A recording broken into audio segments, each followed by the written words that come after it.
What is wrong with Africa? What's wrong with us Africans? What is affecting Africa? Where is Africa heading to? When will Africans wake up?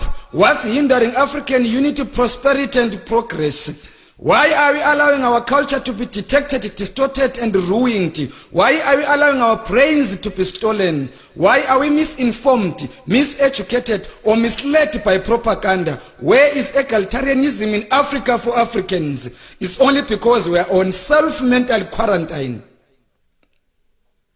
Why have Africans remained slaves? Are we blinkered as Africans? Why are we on mental house arrest? Why are Africans self-centered? Why do Africans believe in survival of the fittest? Why do Africans believe in each man for himself and God for us all mentality? Why are Africans anti-inventory? Why do Africans undermine themselves? Why do Africans believe in begging than investing? Why does tribalism thrive better than unity in Africa? Why do Africans believe in non-African investors? Why do Africans believe that non-African investors will develop Africa? Why are non-African languages regarded as a measure of intelligence in Africa? Is Lindela a South African prison or it's a quarantine center for African foreigners in Africa? Self-mental quarantine is a deadly disease in Africa more than Ebola, HIV, cancer, malaria or COVID-19.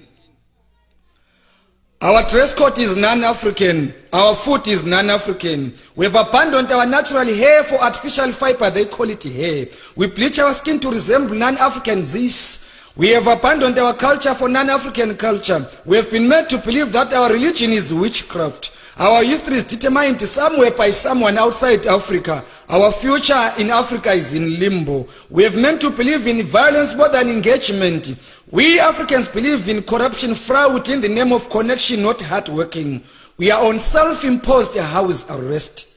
First it was the flag following the cross. Now churches are profit-making businesses, benefiting individuals. Jesus fed 5,000 hungry people. African pastors are fed by thousands of hungry people. African traditional religion was about empowering people. Was Paul Kagame wrong by banning money-spinning pastors? How many African countries have leaders who are unifiers, peacemakers like Paul Kagame? Why are we not transforming Africa from rags to riches, from blood to bliss?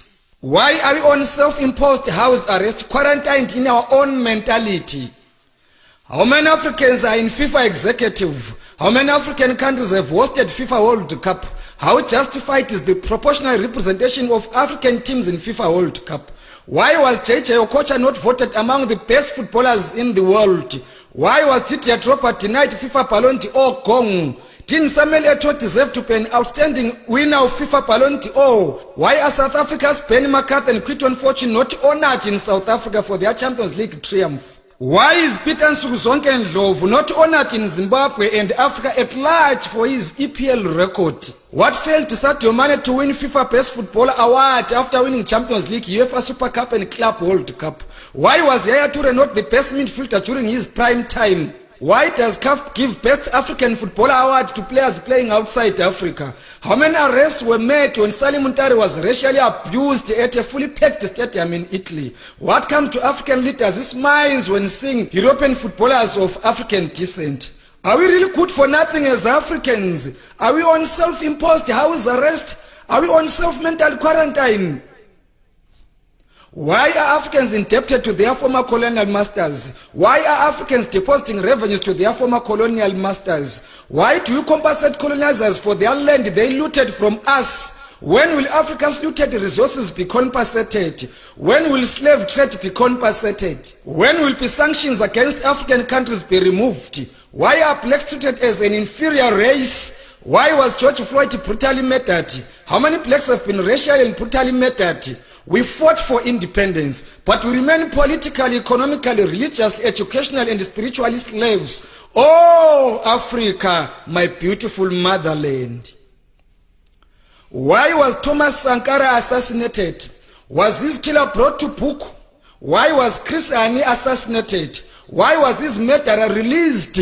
When will Kwame Nkrumah's United Africa idea be accomplished? When will Nelson Mandela's vision of freedom and better life for all come to effect? Why are African leaders not taking Professor Lumumba's ideas into consideration. Why was Dr. Arikana Chikombori axed from United Nations? How lucky will Africa if we get unifying peacemaking leaders? Where did HIV come from? Where did COVID-19 come from? Why are traditional healers' prescription not respected? Why are traditional healers not recognized, respected and protected?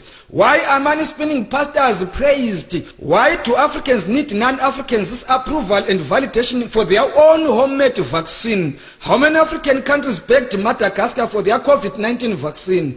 What and whose interests, who protected? Why is it anti-Africa? Is Africa a lab for testing vaccines? Are we wrong to tell non-Africans who disrespect us to leave us alone and in peace? Africa is on self-mental quarantine.